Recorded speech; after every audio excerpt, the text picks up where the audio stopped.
Hi, welcome to Give Your Wall Some Soul. I'm Shannon Grissom. I want to thank you all, first of all, for all the emails and letters that you've sent. I've had a lot of good feedback about the show, and it's really good to hear from you guys. Today what we're going to do, the subject is more about how you see color rather than focus on painting it. Today we're going to paint a white picture.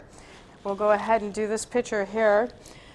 I took the setup at home and did special lighting and got that all set up so that it would be easier to do in the studio. But I wanted to bring the actual object, knock the object over, bring the actual object into the studio so that you could see the real color.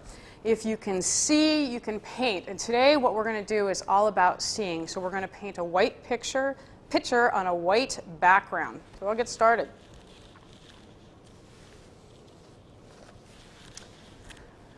You know, I'm fond of my high-tech tools. And today what we're going to use is, some people call it an isolator, some people call it a spot screen.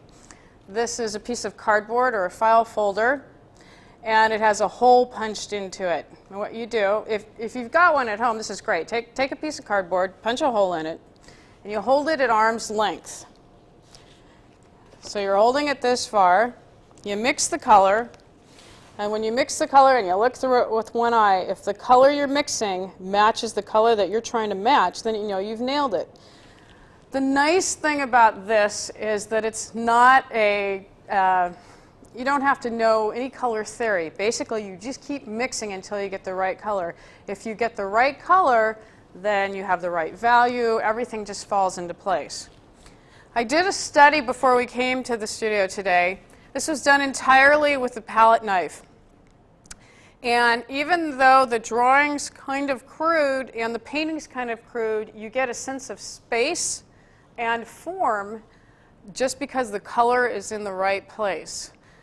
As far as painting with, somebody would say that, you know, painting with a palette knife is a different style than painting with a brush. I don't know that my style is so much different. I would equate it more to when I paint with the brush, I'm playing the clarinet, and when I paint with a knife, it's more like a trombone. It's just two different instruments. Neither one is better. They're just different. So I'm going to get started. The first thing that I'll do is I always start with the thing that I know I can do first, and I move to the hard things.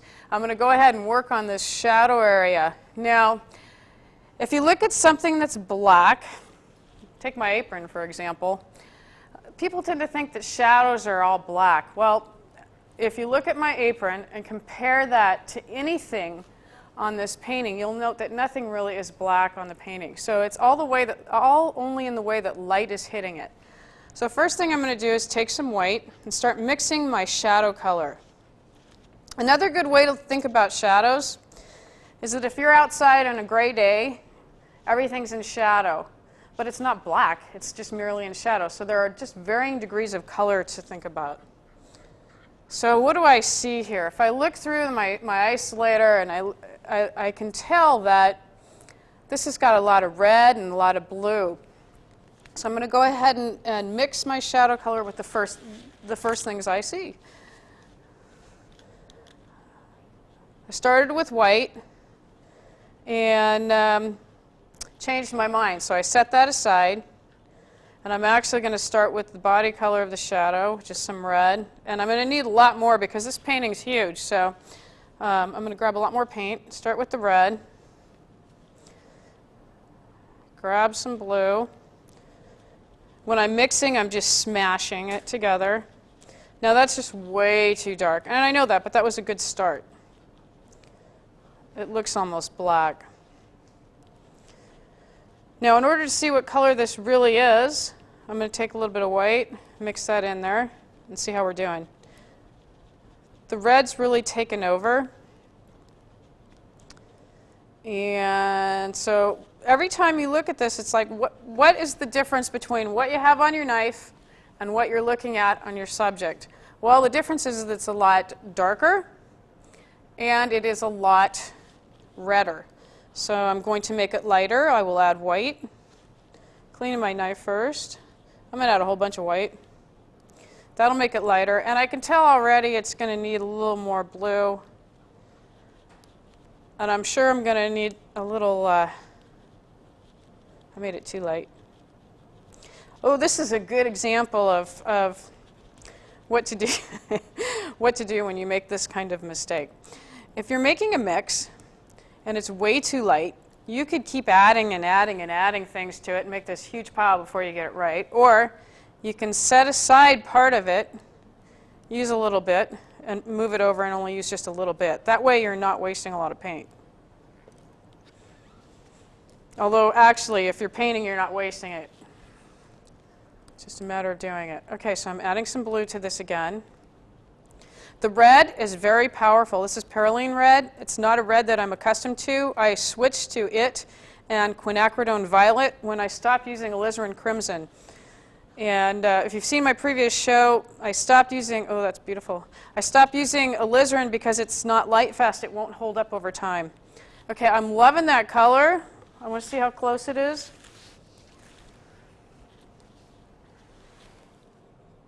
It's a lot more violet. It needs some green. So I'm going to add some green. I can tell you right now that this is a great color, but again, it's not nearly enough. So the stuff I set aside, I'm going to go ahead and take it back. Add a little green to it. See how that does. Now, why I actually saw the green, but I also knew that green needed to be in there. One, if you keep mixing the blue and red and going back and forth with the blue and red, you're just going to get the same variation. You need to add another cool color.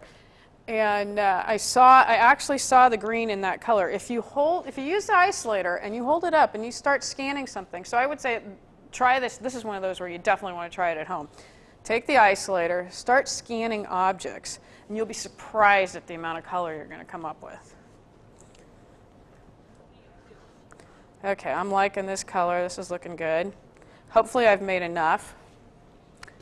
I think it's still, from looking at it, it's probably still a little too red. Ooh. You know what? That looks good. I'm actually painting from the photograph to get the drawing right, or actually using either the painting or this painting and that photograph as reference material.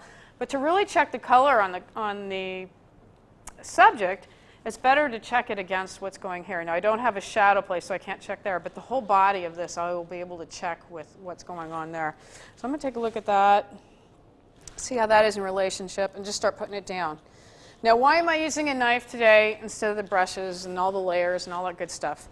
Because the focus is on just getting the color right, I don't want to be distracted by using the brushes. So this is not about making the perfect painting so much as seeing the perfect color. If you get the color right, it will forgive a lot of drawing errors, and you don't have to worry about value. So I'm putting it down. Okay, here's the shadow.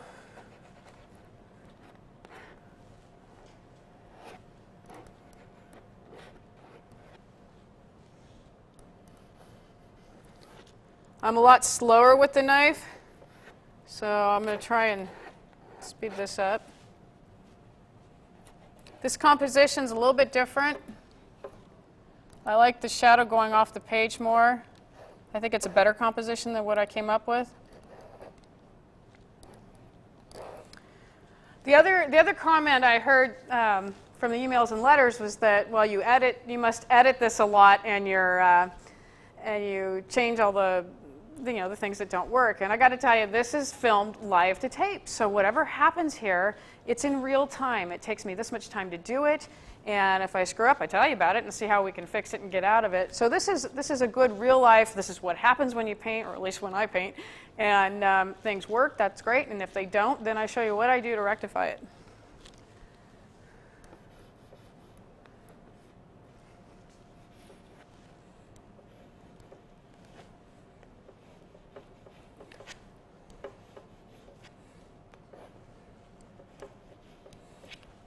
I'm always influenced by the colors that are around me, and I think my color choice here is a little cooler because the tulips are influencing what I'm painting.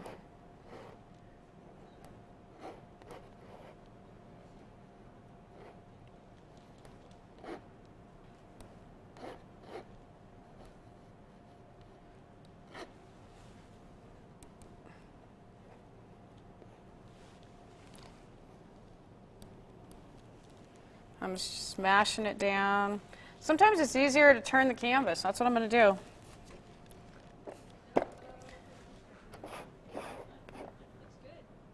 I'm just smashing it in the line here.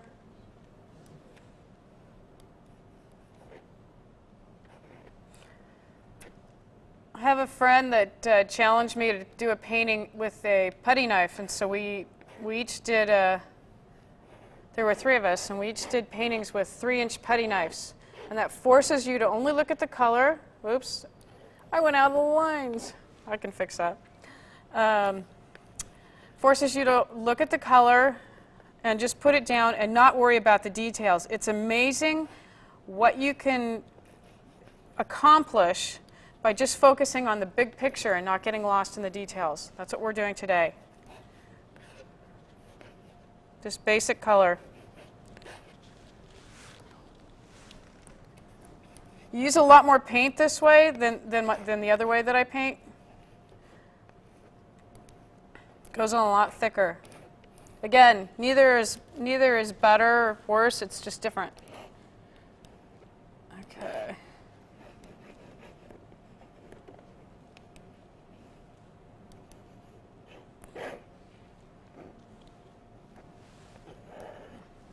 It is very awkward for me to paint this way because I don't typically paint with a knife.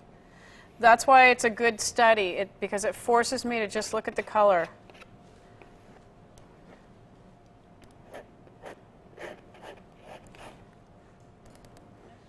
Okay, almost time to turn the canvas again. I'm not quite going to the edge, I'm just getting a rough approximation. Let's see. Oh, that was close. Okay, we've got this little tiny area with the handle shadow. Now actually, if you look at the reference photo, it's 2 different colors. The handle shadow is different than this shadow here. But for the sake of time, I'm just going to try and put the same thing down. See how it does. If it doesn't work, I'll change it.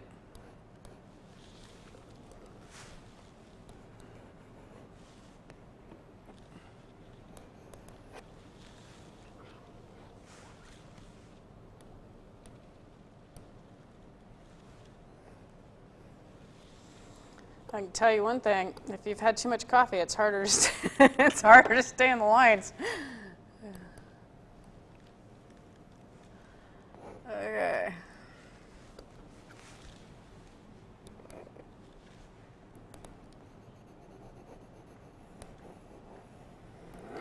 Okay, that's kind of a good rough start there. All right, so we've got a good shadow going. Let's start with the shadow part of the picture now and see what we have. Well, before I just waste all this, I'm going to just set this color aside. I may use some of that later. Wipe my knife clean. Now, if you guys at home have taken the time to make one of these, you can actually hold this up to your TV, close one eye, look at it, and start scanning this picture. Now, in the one that I've painted, there's a lot of blue in the shadows. Because this is on, even though this is on the white, it's going to be influenced from the green background. So there's going to be a lot of green that shows up. You're just going to be blown away by the amount of green that's in this picture. You will even get some rogue red from the sock monkey.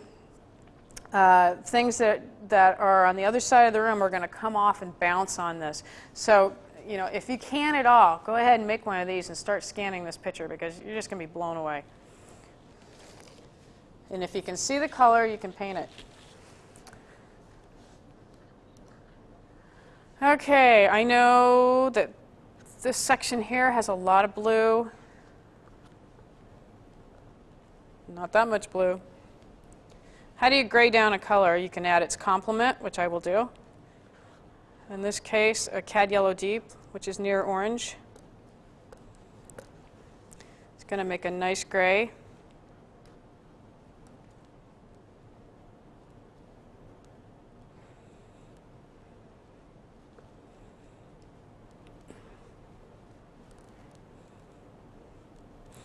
Okay, sometimes what happens is I'm going for one color and I can see that that's not what I've achieved. However, I can see where else it might work on the painting. So rather than be stuck and say, oh my God, I was going for this color and I didn't get it, I can see that I probably got a color right in here. I'm going to go ahead and put it down.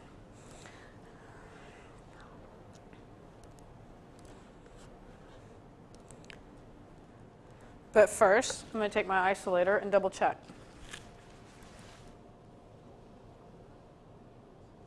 Yeah, that's good for about right here. What I'm doing is, and this is a really good way to see how I paint, whether I'm using a brush or not. I'm doing this like a jigsaw with just blobs of color. So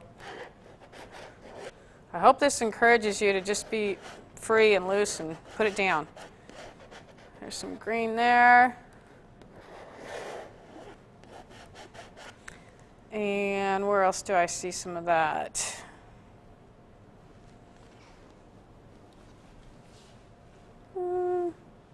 Might not even be that dark over there, but that's what I did. So let's see, I'll put some here.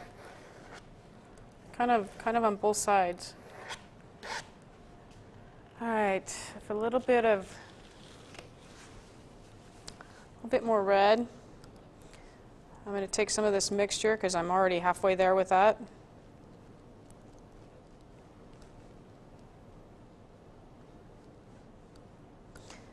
You know, I'm even influenced by what I'm wearing today. It really does make a difference. I wear a lot of red, so most of my paintings do have a lot of red in it. Okay. Oh, that is nice. I love it when I nail a color. Okay. That is just beautiful. So I see a blob there, a little blob there. What's that? Okay.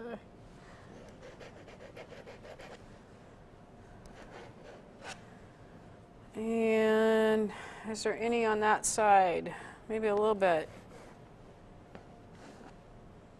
Down at the bottom.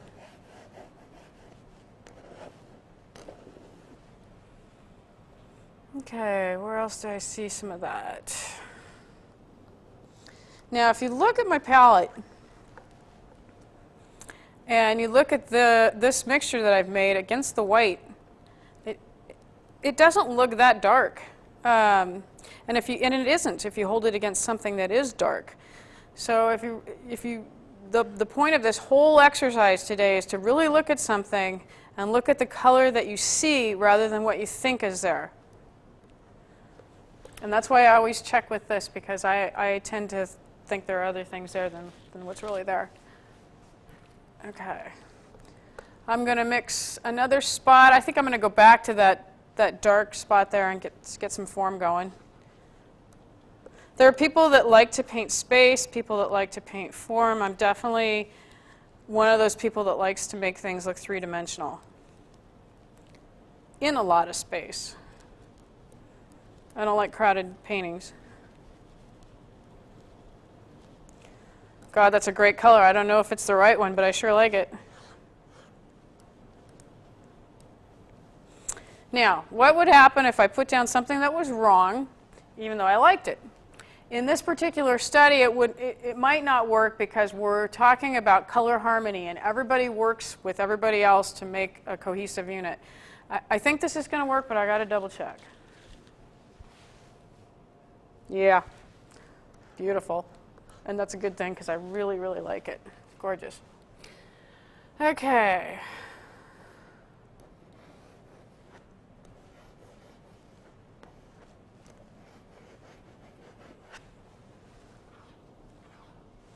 I would encourage you to try a painting with a knife and to not worry about getting things perfect. Especially if you haven't used a knife before, it's pretty hard to get it to look that perfect. Because if you just get the color right, you're going to have some beautiful work. This one over here vibrates, and it's only a study. I didn't take it to its final stage. Okay, like that. Is there a dark over there? And we look at the shadow side. Nothing over here is as dark as what's there. I'm going to go ahead and put maybe just a little bit of that and kind of blend it. So I'm just kind of smushing things.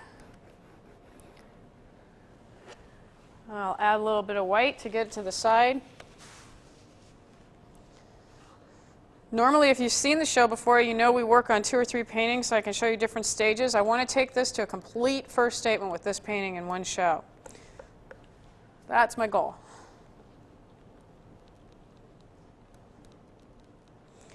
Okay, if you want to make one thing that, and it shouldn't bother me, but it does. People talk about shading. I like how you shaded something. And I appreciate that they like what I did, but the word itself implies that you are simply making something lighter or darker or adding shadow. And what I like to see is that these are just separate color notes. They're not so much changing a shading of light to dark. It's a different note. So it's going from F to G. It's a totally different note rather than just simply adding white to it. I think it's honoring, that's really what it is. It's honoring each and every individual color that you see when you paint this way. Okay. And I was babbling so much that I lost my place. So I'm going to see where I was. Oh, I like that too. Okay, this is good.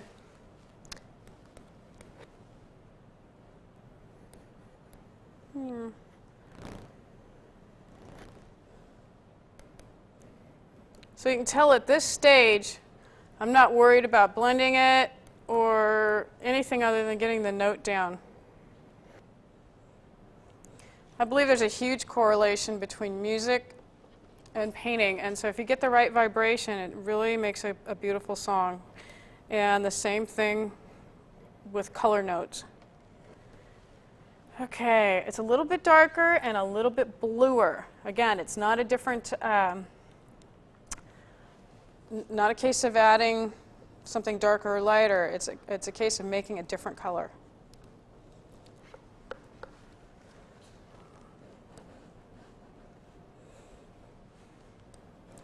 There are things that are going to be different on this painting that are different than from the reference painting and the reference photo. Some things I changed, some things I like better. Just going to be different. For example, I think this could have been a little bit darker right in here, and I'm choosing to do that now. Okay. One interesting thing about, I think I'll put that in next, about the shadow side of the picture is that it has some reflected light. There's this band. If you look at both this painting, there's this band of light and a band of light here on the reference photo. If you don't paint that in, you don't get the separation between the shadow and the picture. It's not merely a white speck. It seems to be pinker toward the bottom and a little bit yellow toward the top.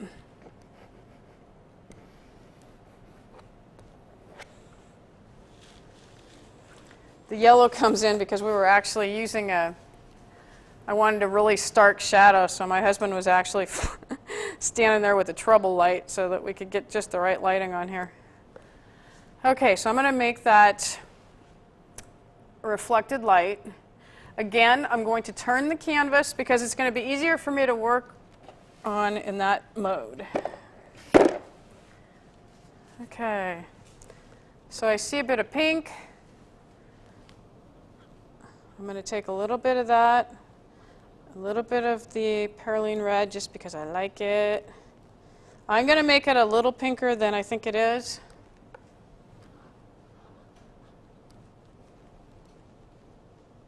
And then I'll check.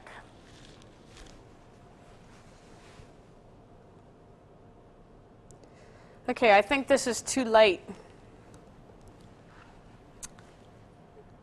Yeah, too light. The pinkness is okay. So I'm going to add a little bit more pink, a little bit, and gray it down a little. Yeah.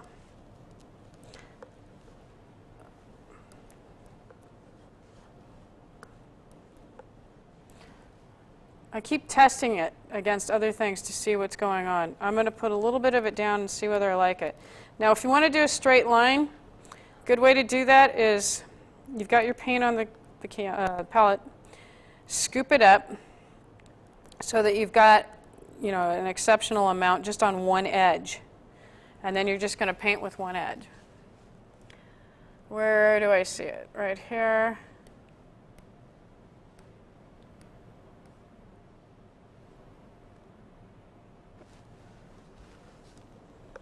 And it looks a little bluer toward the top and a little yellower. Am I really seeing these colors? I had one student say, "Are you really seeing that?" And I said, "Yeah. If you start looking, you will see."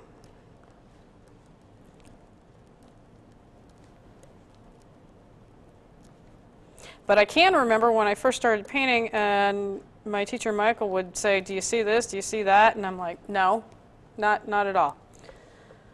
But he had me mix so much paint until I could actually see the color.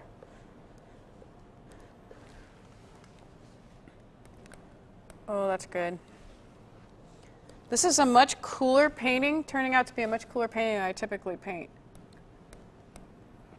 Again, just influenced by the day.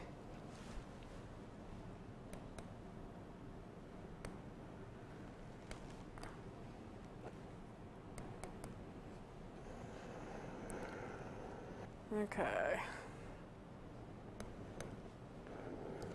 Normally I would probably put about several different colors down, but I'm just putting the main notes so that this will read.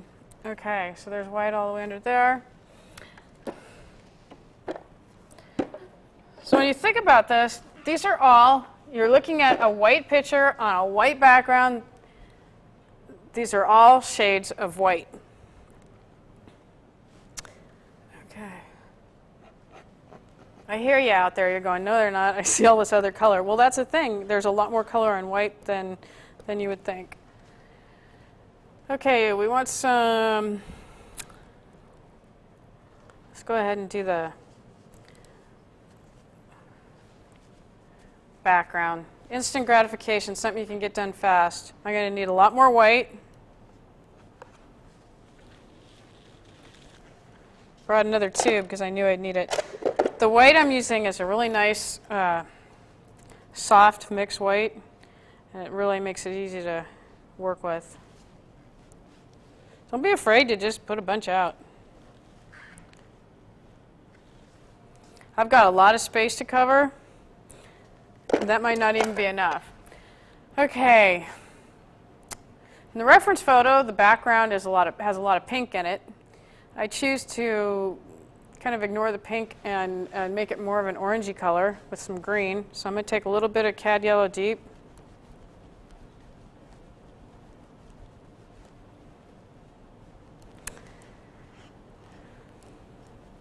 And already this is like way too white, but that's okay. And get most of that off my knife before I introduce a new color. I think I need to add some more Cad Yellow Deep. You notice that I've got this huge pile and I'm only adding a little bit. A little bit will take over the pile, so I don't want to. There are certain pigments that if you add a little bit, they just take over. So I'm only going to add a little bit of this. That's good. And I think it needs to be grayed down a little bit. And so I am going to add a little green to that.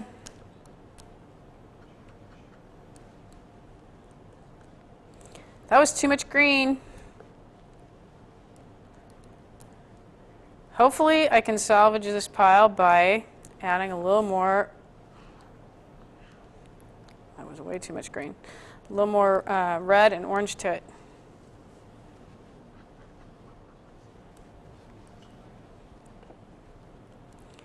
Ew. I don't know. Well, I'm going to move it aside, just like I told you before. I could play with this all day and make a pile that was this big before I got the right color. So,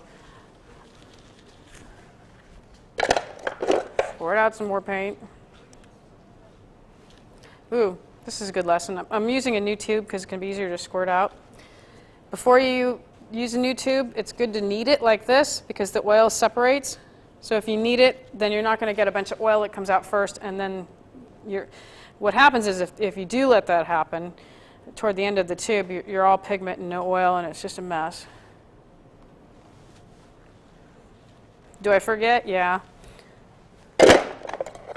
Okay. Now, a little bit of this green would be great. I'm moving it to another location so I can have a place to mix. The palette's looking very pastel-y. Okay. A little bit of orange. Try again.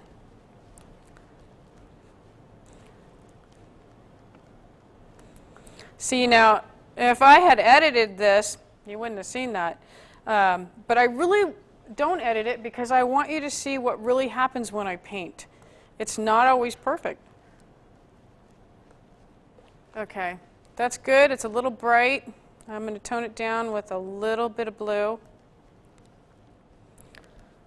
It reminds me of, God, I probably don't have enough, but we will just start spreading it and see what happens. It is, now that I put it down, too bright. That's better. Okay.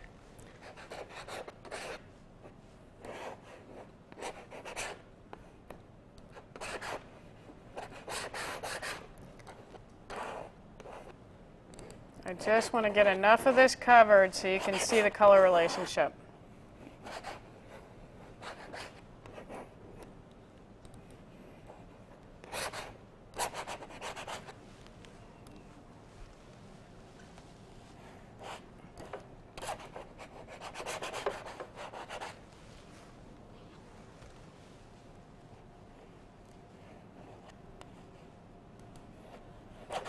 Once I start putting this down, if I got the colors right, it will start looking three-dimensional.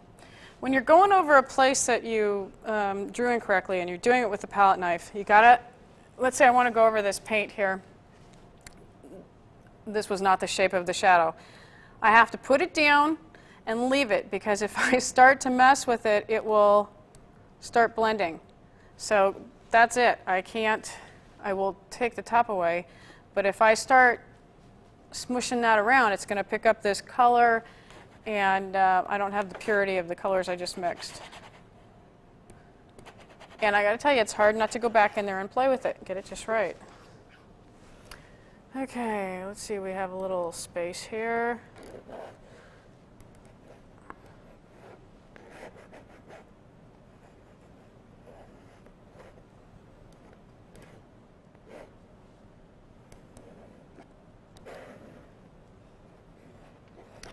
The exercise that I did with my teacher was he had us take a roll of toilet paper. That's something everybody has in the house. Use your isolator and your spot screen on the toilet paper. See what kind of colors you can come up with. Put it on a red background. Put it on a blue tablecloth. All kinds of cool stuff will come up.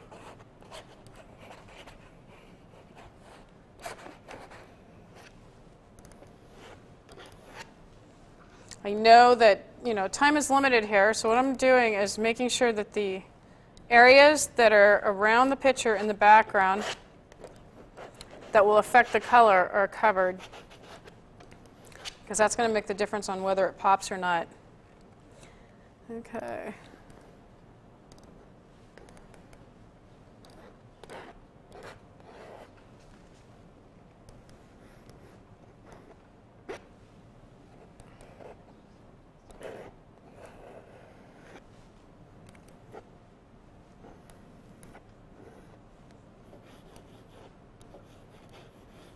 How much time did it take me to do the original study? About 5 hours.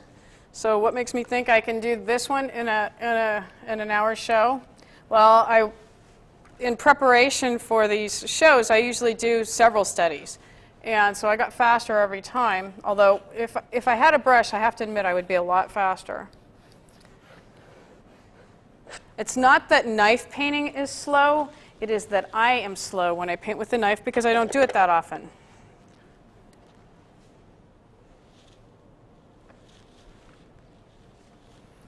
We're getting there. I have to mix some more of the background because, of course, I ran out. Didn't make enough.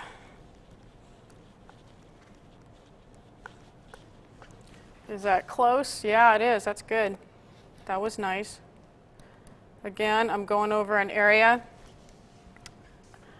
See where I really kind of went out of the line, so I'm just going to carefully go over that, and I have to just, I'm not putting as much pressure in that area, and I can't go back into it as much as I would to make it tidy. If I go back into it, I'm going to run into problems.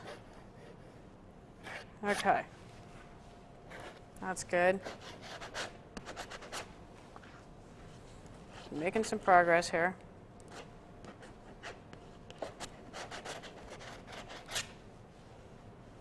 Not as warm. I'm going to add a little more.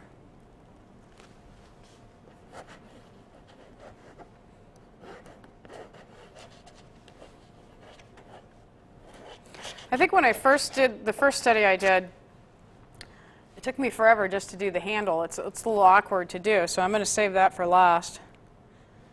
Okay, there's that. Normally what I do when I get an area, this is where the table met, I would probably get a T-square and just right on the line go like that and see where the line went, but I'm just kind of rough it in right there so you can kind of get an idea. Okay, definitely need to address the bottom of this so that it's not floating. Again, if you look at the setup, ooh, there's all kinds of color in that. If you look at the setup and you look at the photos, it's not black. It's got some blue and some red. I'm going to take some straight blue, ultramarine blue, mix it with some red.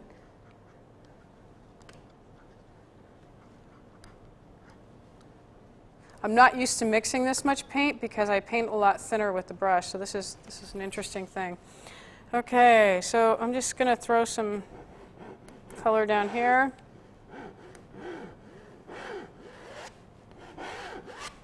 That's good. And you know what? That's close to some of the color that's on the handle, so let's just try and get some of that in.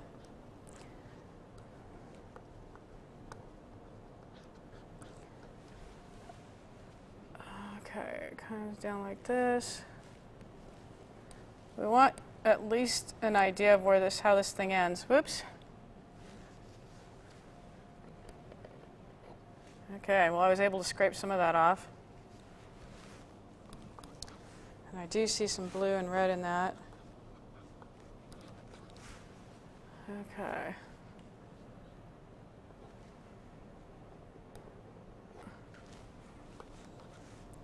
See how I don't know if you can see. I am smashing it, and again, just getting this one edge, this side of the knife full of paint so that it's easier to kind of draw, crude as it is.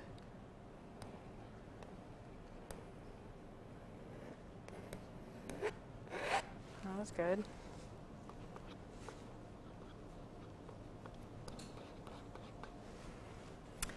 Okay, I just got some here, here. I'm going to probably turn that. Yeah, I will. I just see a black kind of dark blob of blue right here, and I'm just going to put that in. And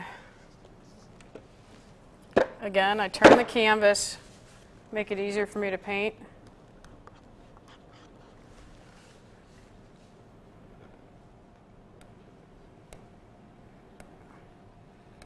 Now, when I would go back in subsequent statements, I see a million colors on the handle. I would put all those in. We're not doing that today. We're just doing the basics. I want to see what I can get to read with just the basics. What do I mean by read? Basically, to look like the thing that I'm doing. Okay, so I see a nice little warm gray. We'll see how that compares. Needs a little more red, a little more orange. Starting to contaminate my color here. Okay, what the heck is that doing? And in the middle, I had a nice little gray going, but it just wasn't warm enough. So I added some Cad Yellow Deep and some Perylene Red.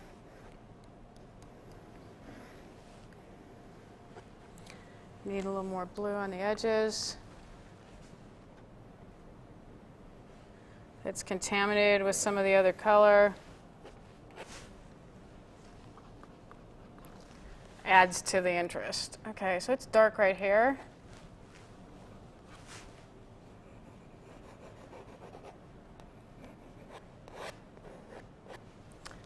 I'm going to fill in some of those other shadow places.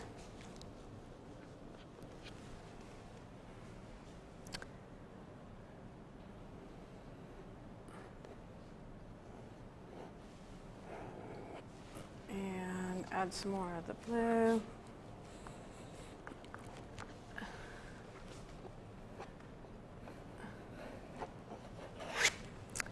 Okay, that's a good rough outline of the handle.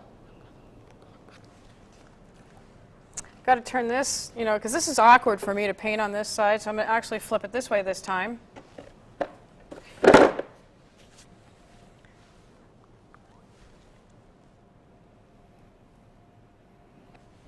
Not enough paint.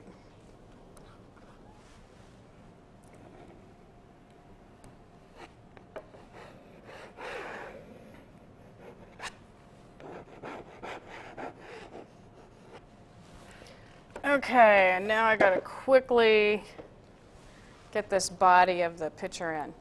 This is a very ambitious thing to try to get done in this amount of time. But if I don't push myself and try, I never get any better. So we might still pull it off. And if not, it was sure worth a try. Oh, I like that red, even though I don't even see it. That's one of those where Michael, my teacher, would say, well, if you can fake the color and make me believe it, then it's okay, and that's definitely okay. All right, we want to get a good, huge amount of body color in here. So I'm just going to squirt out a whole bunch of white. Again, it's not just straight white.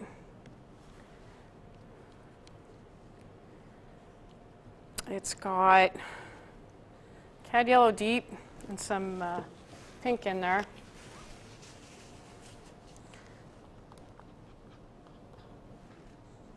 I use a fairly limited palette. I know a wonderful watercolor painter in San Juan Bautista who uses just 3 primaries and just has incredible results. I like to use a few extra, I don't have to mix as much. Okay, it's light here.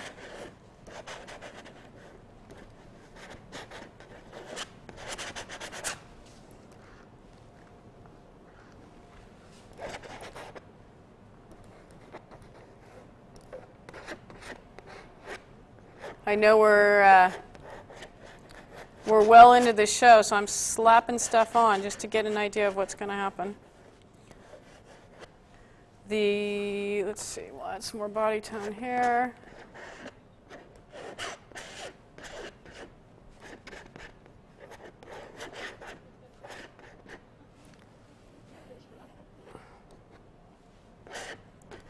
Whoa, that was an accident. That wasn't even a happy accident. We'll see what I can do to fix that. I picked up some blue because I was getting sloppy.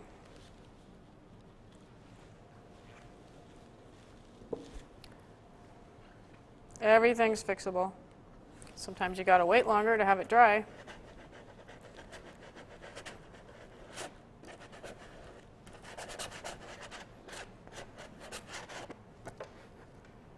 Okay, can't see what's happening there.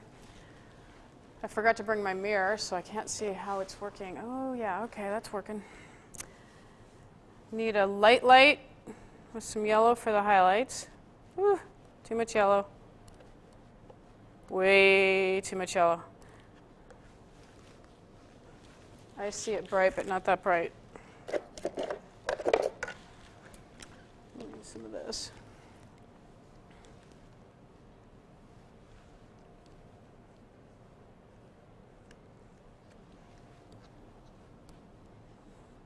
That's better. Okay, let's just lap on a highlight here. There. And the reason I only saw 2 highlights, but I'm putting 3 because 3 is more interesting as far as the composition. So where do I want to put it? It's a round thing. It's probably going to happen right there.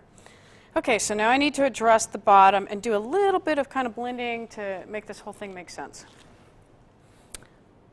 If you were a purist and you just put the spots in the exact right place, you wouldn't even need to blend. It would totally read.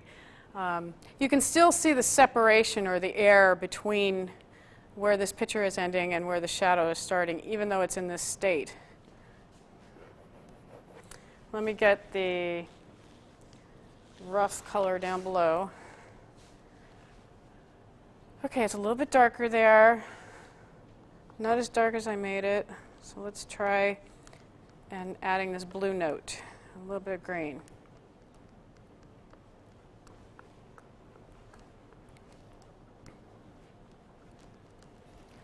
That's too green. Needs a little more red. Whew.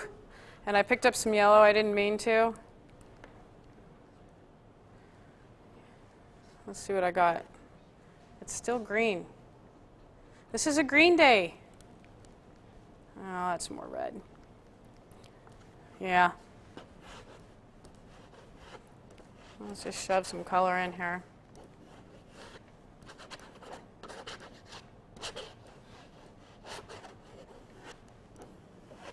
Because if I don't, it won't make sense.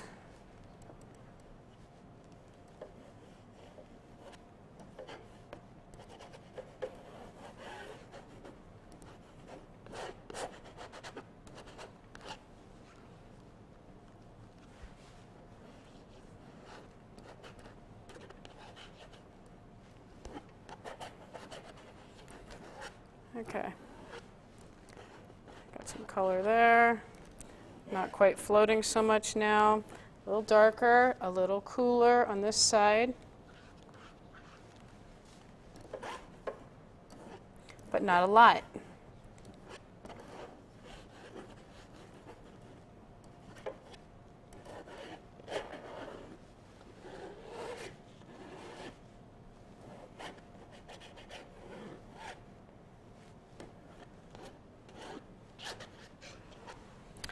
Okay, so we're getting a rough idea of what that's going to look like. Now, let me see what I can do in the last couple minutes to see what I can do to get some form. So right now, it's just kind of this dark, medium, and light, so we need to blend a little here. And I am seeing that it's darker over here. And not just darker, but pinker, cooler. Up at the top, definitely needs to be, oops. I say oops a lot. Well, that's just what happens.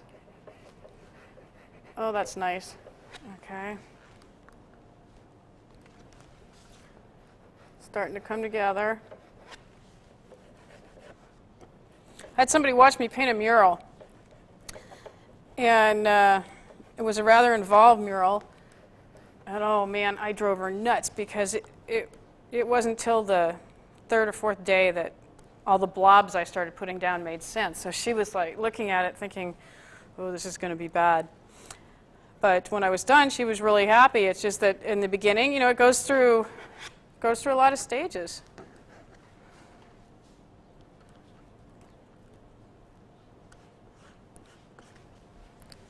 Okay, a lot of green right in here.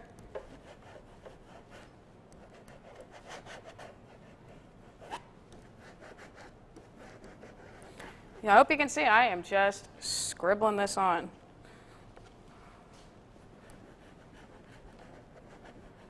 And it's starting to make sense.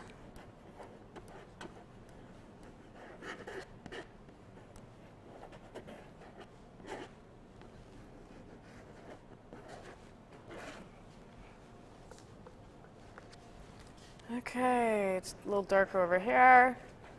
And what do I mean by darker? It's not just darker light, it is cooler, greener, all these shades of white.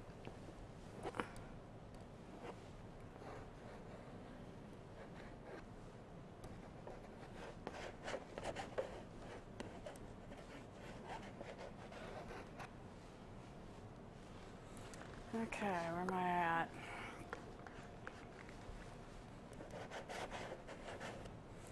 A little bit darker because this thing bulbs out, so you can tell that there's this part of it.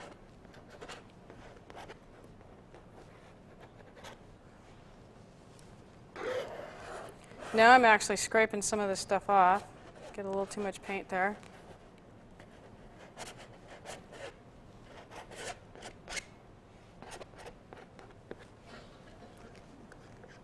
Okay, it's starting to actually take some form. All this scribbling, all this mess is actually starting to get round. Amazing.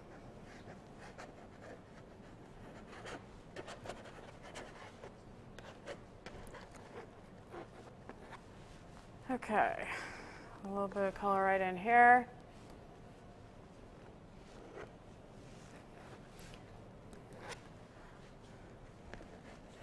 Okay, do we have a finished painting? No. Do we have something that actually is starting to look three-dimensional? Yes. And there, not only is it starting to look three-dimensional, but in its crude state, there you get the separation between the wall and the picture. You get the sense of the form starting to occur here in the picture. I mean, right here, I mean, it looks like you could grab it right here. So this is just a really good, I would just encourage you to get a roll of toilet paper, see how much color you can find in it, and see what you can make out of it. Okay, so this is enough for this particular statement. The next, for now, I do want to touch upon one of my favorite parts of the show, and that's what was I thinking? What was I thinking is the segment in the show where we talk about paintings that didn't work and why, and I either fix them or I don't. Today, I didn't think I still had this one. This is one of my uglier paintings, and I brought it in so I could throw it out. I'm almost embarrassed to show you. Okay, if you if you look at this, you might not even know what it is. And it is upside up. It is right side up. And what it is it's a pomegranate. And I put it on a background, a cloth background. It has no context. People have no idea what it is. I think I did a good job as far as creating form. You know, that's one of my favorite things. So this is a case where I think I painted the pomegranate beautifully. I did well with the drapery, but as a whole, it doesn't work. Why doesn't it work? The color's fine. It's okay. I think it would be better if I had introduced some of this red into the drapery, and also some of the drapery color into the pomegranate. But basically, because of this odd shape, it just looks like a ball with a funny thing on it, and nobody really cares. So rather than hang on to this, this is definitely a candidate for the trash can. Now, I don't want anybody coming in and getting this later and thinking it's a beautiful painting and embarrassing me, so I'm just going to take some paint that I don't like and I'm going to destroy it first. See, I'm destroying it. That way somebody can't say, oh, I have this wonderful Shannon, and I'll just go, no, it's just a terrible painting. So it's okay to make mistakes, and this is definitely a good candidate for the trash can. I have bigger ones. When the bigger ones don't work out, I wait till they dry, of course. And I can take them off the stretcher bars or Sometimes it's very therapeutic to actually stomp on them, but you've got to get them at an angle so you can break the wood. But what I'll do the rest of the show is just continue to model and sculpt this picture. But I think the biggest point of that whole segment is that you can make mistakes. I do make mistakes. I don't care how long I've been painting. That one was, what was the date on that? That wasn't that long ago, 1999. It happens. So just, try again on the next one and see what happens. I did how many self-portraits on my last show? 4. I almost threw one out. And I thought, no, I think I might be able to do something with it. And I at least gave it a shot, and actually I'm happy with it now, so I'm glad that I didn't. But I keep them around a long time to make sure they're really worth the What Was I Thinking segment or the trash can before I throw them out. Again, I want to thank you guys for watching Give Your Wall Some Soul. And try the toilet paper, try a picture. Try anything that you have in your house that's white and look at the color. Take that isolator, and you can see that this has been around a long time. Take that isolator, hold it at arm's length, squint your eye, and when you match the color there, you know you've got it right, and you're going to be able to make something look three-dimensional. So it's really not hard to do. Doesn't cost anything. And you can practice just getting the color right and putting it on scraps of canvas paper or even cardboard until you're comfortable with putting it on canvas. I always like to paint directly on the canvas because I'd hate to do something good and have it on something that I'd have to throw away. So thanks again for watching Give Your Wall Some Soul.